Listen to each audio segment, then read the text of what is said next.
Thank you for joining. I'm Jannarone, editor-in-chief of IPO Edge and Exec Edge. I'm here with Donn Davis, who's the chairman and co-founder of the Professional Fighters League. We're going to hear a lot from him momentarily. We are on the ground here at the ICR 2023 conference in Orlando, Florida.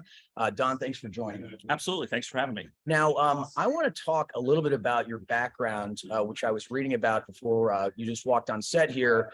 You got quite a history in sports. Something that jumped out to me was your role negotiating contracts with Chicago Cubs back in the early 90s. Can you tell us just a little bit about what that was like?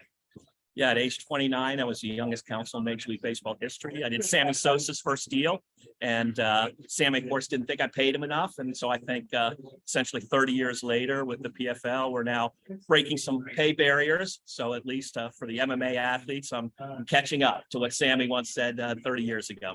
All right, great. And then something else I noticed, you worked with Steve Case. You founded a company with him of AOL fame, of course. So you've had a really, really interesting career coming up to 2017. So can you just tell me how you got interested in mixed martial arts, which of course, you know, has been dominated by the UFC for years, but you're the new game in town.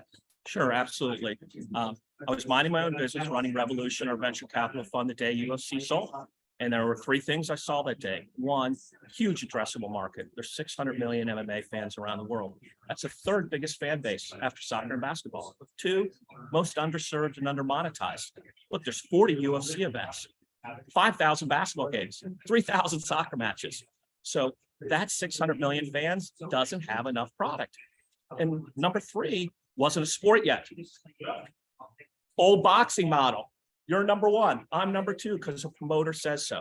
But a sport model is win in advance, transparency, athlete being in control. We all love LeBron, not good enough to make the playoffs, can't be in the playoffs every year in a true sport model. So what the PFL is doing is taking the sports season model, the NBA or the NFL, and putting it on the NBA. The athlete is in charge. You win 4 times in the PFL, you're champion, you get $1 million. You lose, you go home and we see you next year, just like the NBA, just like the NFL. Great. And you have some very impressive distribution partners. About a year ago, you renewed through 2023 with ESPN. Is there any update on that? How do things look with ESPN right now? Look, it's been fantastic. ESPN in the United States, both primetime on the main channel and ESPN Plus, and we're in 140 countries with 25 premium streaming and broadcast partners. This year in 2022 that just ended, we are 40% of UFC's audience. Astounding. That's year 4 for PFL. UFC's been around 30 years. Yeah. UFC, a lot of marketing money. PFL, not a lot of marketing money. So the fans have loved the differentiated product, this meritocracy. And also we have something called the PFL Smart Cage. We have technology. So you see punch impact, kick speed, real-time changing odds, computerized scoring, a very next-gen interesting product. So fans have really responded this year's been great. And tell me, how do most people like to consume these fights through media? Do they like watching it on the ESPN app, or are they watching it on linear TV or pay-per-view? What's the blend look like? That's great. PFL has reach globally, both on broadcast and streaming, and about half of our audience does each. What's also more interesting is half of our audience watches UFC. They just want more premium MMA, but half is new to MMA. They're like stick and ball fans. Wow. But because of the season format, where you can learn fighters, follow their journey through the regular season playoffs, you might be a basketball or football fan, you're new to MMA. Great. And, a big story the last year, different sport in golf, of course, has been this rivalry between Live Golf out of Saudi Arabia and the PGA here. So is there an analogy there where, the players or the athletes have 2 choices and they get paid in different ways? How does that work? Yeah, look, I think it's a great day to be a fighter, great day to be a golfer, because you have 2 choices. Think about growing up in a small town. If it was a one company town, one place to work. This just happens to be a global sport of MMA. You used to only have one place that had global distribution, one place that paid the most, one place with best competition. That was UFC. Now you have 2, PFL and UFC. And the PFL just gives them a different model where they're in control versus the promoter being in control. And now you can make more money, but still fight on a global stage. So if you're an MMA fighter, great day.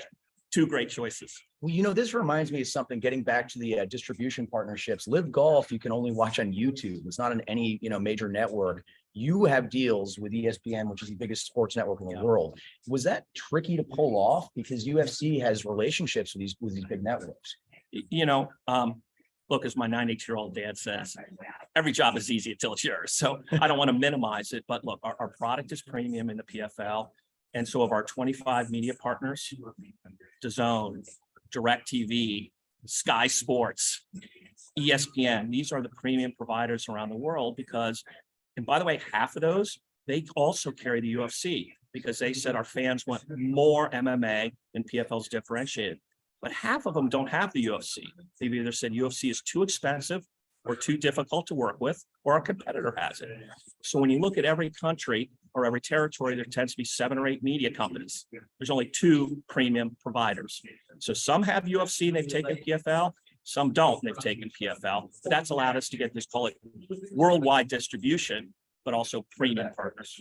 Great. And just going back to pay-per-view for a moment, what I understand from an article I read recently here is that you're giving a much higher percentage of the pay-per-view dollars to the athletes themselves. Can you talk about the thinking behind that? I mean, it seems natural to me that if you offer more money, you're gonna win.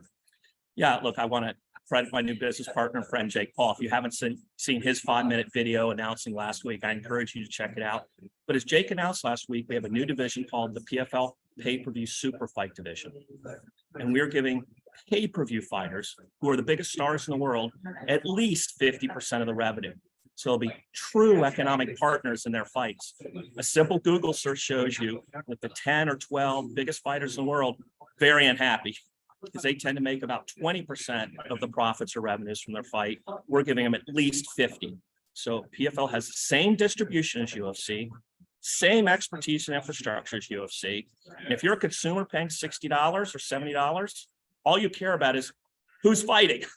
You don't care who's providing it. We all watched Holyfield Tyson. Yeah. I don't know who promoted that. Hagler Hearns. I don't know who promoted that. We bought Hagler Hearns, Tyson Holyfield. So if you're the biggest fighter in the world right now, be a true economic partner, get 50% of that pay-per-view division from PFL. Great. And I just want to go back to Jake Paul for a second. He's a true influencer. He's got a massive following. Is that marketing muscle that he has part of why this partnership works so well? Because so many people love to watch him. Absolutely. Obviously, 2 parts to our deal. 1 is a fighter, but 2 is a promoter, marketer, content creator. He has more followers than Bellator and One Championship combined, the number 3 and number 4 companies in MMA. More followers, more engagement from Jake Paul alone. So for the next several years, he's an exclusive partner to PFL. He'll be promoting, creating content, and marketing not just his fights, but importantly, all fights and all fighters in PFL, and nobody better at doing that than Jake. It's going to be exciting to watch. Do not blink in 2023. Well, it's been an exciting couple of years already for this company. Can you give us a window on what you're looking forward to in the next few years and what it might look like down the road? Yeah, I think something interesting for us that probably people haven't followed a lot is we launched PFL Europe. We did some partnership with DAZN. For those who follow soccer, there are 10 soccer leagues around the world. We talk a lot about Premier League. We talk a lot about MLS being the 10th, Premier League being number 1, but there's 8 in between. Every country would like their own fighters and country pride. So PFL Europe will all be European fighters, will all be prime time, Europe time, and all those events are in Europe. That starts in March this year. We'll be launching other leagues around the world. What will those destinations be? Look for that. But PFL will be the Champions League of MMA. So we're creating the first true system that if you're a fighter, you can come up through PFL Europe. If you win, you can go to the Challenger Series. If you win, you can go to the PFL League.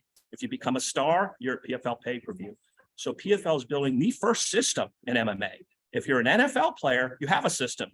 Pop Warner, high school, college, the draft. MMA, that's never existed before globally. So I think from a business perspective, PFL will be the first to do that on a global scale in MMA. And that starts in 2023 with those 4 products I talked about, from Europe to Challenger to League to pay-per-view. All right, Donn, this has been really terrific. What a great story. This is Donn Davis, chairman and founder of PFL. Thanks for joining us. Hey, thanks for having me here. Thanks a lot.